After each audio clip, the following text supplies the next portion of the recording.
사랑은 때로 가장 잔인한 형태의 가면을 씁니다. 내가 사랑하는 여자의 남편을 유혹하고 그와 잠자리를 갖고 그녀에게 그 지옥 같은 광경을 목격하게 만든 것. 사람들은 저를 천하의 악녀라고 부르겠지요. 하지만 여러분, 제가 왜 그런 독한 마음을 품었는지 그 속에 숨겨진 진짜 이야기를 들어보신 적이 있나요? 제 이름은 미미입니다. 수연이와는 중학교 때부터 한순간도 떨어져 본 적 없는 자타가 공이 나는 단짝이었지요. 하지만 우리 사이엔 남들에게 말 못할 비밀이 하나 있었습니다. 우리는 단순한 친구가 아니었습니다. 꽃다운 18, 서로의 숨결이 세상의 전부였던 시절부터 우리는 서로를 연인으로 사랑했습니다. 미미야, 우리 나중에 어른이 되어도 이렇게 같이 살자. 아무도 없는 곳에 가서 둘이서만 행복하게. 수연이가 제 어깨에 머리를 기대며 속삭이던 그 밤의 공기를 저는 아직도 기억합니다. 하지만 세상은 그리 녹록지 않았지요. 수연이의 부모님은 보수적인 분들이셨고, 수연이는 결국 집안의 압박과 사회적인 시선을 이기지 못해 준호 씨와의 결혼을 선택했습니다. 그날 수연이의 결혼식장에서 신부 대기실을 지키던 제 심장은 갈갈이 찢겨나갔습니다. 하얀 드레스를 입은 수연이가 준호 씨의 손을 잡고 행진할 때 저는 박수를 치며 웃고 있었지만 속으로는 피눈물을 흘렸습니다. 수연이는 저를 보며 미안함에 눈시울을 붉혔지요. 그건 배신이었고 동시에 우리 사랑의 종말이었습니다. 하지만 수연이는 결혼 후에도 저를 놓아주지 않았습니다. 준호 씨와의 잠자리가 고통스럽다며 여전히 나만을 생각한다며 밤마다 제게 전화를 걸어 울었지요. 미미야, 그 사람의 손길이 닿을 때마다 네가 생각나서 미칠 것 같아. 나는 도저히 그 사람을 남자로 사랑할 수가 없어. 수연이의 그 고백은 제게 희망인 동시에 지옥이었습니다. 나를 사랑한다면서 왜 그 사람 곁에 있는 걸까? 왜 그 집의 안주인 자리를 지키고 있는 걸까? 저는 질투에 눈이 멀기 시작했습니다. 수연이가 느끼는 그 죄책감과 고통을 나도 똑같이, 아니 그보다 더 처절하게 느끼게 해주고 싶었습니다. 그래서 저는 준호 씨를 유혹하기 시작했습니다. 그건 너무나 쉬운 일이었습니다. 아내에게 사랑받지 못해 굶주린 짐승 같은 남자였으니까요. 제가 조금만 웃어주고 그의 외로움을 만져주는 척하자 그는 기다렸다는 듯 제 발밑에 엎드렸습니다. 준호 씨는 참 어리석은 사람이었습니다. 제가 정말로 그를 남자로서 좋아한다고 믿었나 봅니다. 그가 느꼈던 그 뜨거운 열정과 환희, 사실은 제가 수연이를 향한 증오와 애정을 담아 치밀하게 계산한 연기였을 뿐인데 말이죠. 저는 일부러 수연이가 눈치챌 수 있는 흔적들을 남겼습니다. 준호 씨의 옷깃에 수연이가 평소에 싫어하던 제 향수를 묻히고 수연이가 집에 있는 시간에 맞춰 준호 씨에게 다정한 문자를 보냈습니다. 제 목적은 단 하나였습니다. 수연이가 참다 못해 우리를 미행하게 만드는 것. 그리고 그녀가 가장 믿었던 남편과 가장 사랑하는 친구가 뒤엉켜 있는 모습을 직접 보게 하여 그녀의 세상을 무너뜨리는 것이었습니다. 펜션에서의 그 밤, 저는 창밖 숲길에 수연이가 서 있다는 것을 알고 있었습니다. 나뭇가지 밟히는 소리, 억누르는 울음소리까지 제 귀에는 생생하게 들렸지요.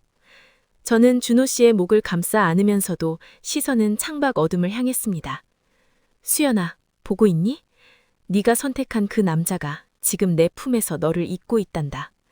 어때? 가슴이 찢어지는 것 같니? 네가 나를 버리고 선택한 그 대가가 고작 이런 거였어? 다음 날 저는 수연이에게 전화를 걸었습니다. 아무것도 모르는 척 평소처럼 상냥한 목소리로요. 수연이의 떨리는 목소리를 들으며 저는 짜릿한 승리감을 느꼈습니다. 하지만 동시에 걷잡을 수 없는 허무함이 밀려왔습니다. 이렇게까지 해서라도 그녀를 내 곁에 묶어두고 싶은 제 자신이 너무나 가련했으니까요. 결전의 날은 생각보다 빨리 왔습니다. 준호 씨가 집으로 돌아간 뒤 저는 수연에게 모든 진실을 폭로하기로 했습니다. 그런데 제 예상을 깬 건 수연이었습니다. 그녀가 먼저 제 자취방으로 찾아온 것이죠. 수연이의 눈은 붉게 충혈되어 있었고 손에는 제가 보냈던 그 의문의 메시지가 담긴 핸드폰이 들려 있었습니다. 미미야, 네가 보낸 거니? 이 문자, 네가 보낸 거지? 저는 비웃으며 고개를 끄덕였습니다. 그래, 내가 보냈어.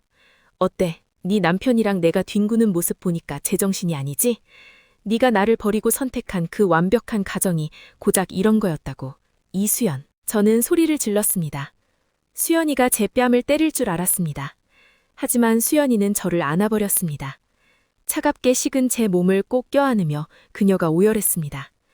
바보 같은 년, 내가 너 때문에 준호를 어떻게 대했는지 알면서 내가 너를 잊지 못해서 그 사람을 유령 취급하며 20년을 버텼는데 네가 어떻게 나한테 이럴 수 있어? 수연이의 말에 제 심장이 멈추는 것 같았습니다. 수연이가 느꼈던 그 복수심은 남편을 향한 게 아니었습니다. 자기가 아닌 다른 사람과 함께 있는 저를 향한 애증이었던 겁니다. 우리는 서로를 너무나 사랑해서 서로에게 가장 큰 상처를 주고 있었던 것이지요.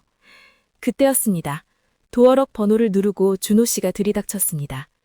그는 제가 보낸 가짜 문자에 속아 제가 위험에 처한 줄 알고 달려온 것이죠. 하지만 방 안에서 서로를 껴안고 울고 있는 우리 두 여자를 보고 준호 씨는 얼어붙었습니다. 이게 다 뭐야? 수연아, 당신 왜 여기 있어? 미미야, 이게 무슨 상황이야? 준호 씨의 목소리는 파르르 떨리고 있었습니다. 저는 수연이의 손을 잡고 천천히 일어났습니다. 그리고 준호 씨를 향해 가장 차가운 미소를 지어 보였습니다. 준호 씨, 당신은 처음부터 끝까지 이용당한 거야. 내가 당신을 사랑했다고? 천만에. 나는 오직 수연이를 갖기 위해 당신을 도구로 쓴 걸 뿐이란다. 준호 씨는 뒷걸음질을 쳤습니다. 그럴 리가 없어. 당신들 친구잖아. 수연아, 당신 나 사랑하잖아. 우리 애들은 어떡하고. 수연이가 준호 씨를 똑바로 쳐다보며 말했습니다. 준호 씨, 미안해요. 하지만 나는 단 한순간도 당신을 사랑한 적이 없어요. 내 몸은 당신 곁에 있었지만 내 영혼은 20년 내내 이 아이 곁에 있었어. 이제 우리 연극은 끝났어요. 준호 씨는 무너져 내렸습니다. 자신이 남자로서의 자존감을 찾았다고 믿었던 그 환희가 사실은 두 여자의 지독한 사랑 싸움에 이용된 비극이었다는 사실에 그는 짐승 같은 소리를 내며 울부짖었습니다. 하지만 우리는 뒤돌아보지 않았습니다. 수연이는 그 자리에서 결혼 반지를 빼서 바닥에 던졌습니다. 그리고 제 손을 꽉 잡았지요. 그로부터 며칠 뒤 우리는 모든 것을 정리하고 작은 바닷가 마을로 내려왔습니다. 준호 씨는 이혼 서류에 도장을, 아이들은 이미 장성해 작자의 길을 가고 있었지요. 사람들은 우리를 보고 자매냐고 묻기도 하고 참 보기 좋은 친구 사이라고 말하기도 합니다. 우리는 그저 웃습니다.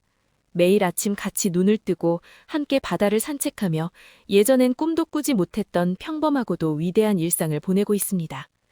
수연이는 더 이상 얼음 조각상처럼 차갑지 않습니다. 제 품 안에서 그녀는 세상에서 가장 따뜻하고 부드러운 여자가 됩니다. 가끔 밤하늘을 보며 생각합니다. 우리가 지나온 그 피비린내 나는 복수와 기만의 시간들이 정말 필요했던 걸까 하고요. 하지만 그 지옥을 건너왔기에 지금의 이 평화가 더 소중하다는 걸 압니다.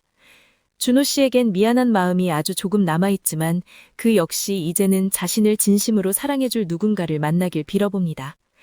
우리는 이제 다른 누구의 시선도 사회의 틀도 신경 쓰지 않습니다. 미미야, 행복해? 수연이가 제 손을 잡으며 묻습니다. 저는 대답 대신 그녀의 입술에 짧게 입을 맞춥니다. 파도 소리가 우리의 노랫소리가 되고 지는 노을이 우리의 축복이 되는 이 순간, 우리는 드디어 긴 방황을 끝내고 서로라는 이름의 집으로 돌아왔습니다. 세상에는 참 많은 종류의 사랑이 있지요.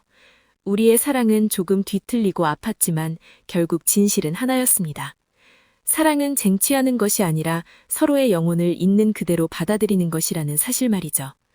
바닷바람이 시원하게 불어옵니다. 수연이와 저는 내일은 무엇을 먹을지, 어떤 꽃을 심을지 도란도란 이야기를 나누며 집으로 향합니다. 우리의 진짜 이야기는 이제부터가 시작입니다.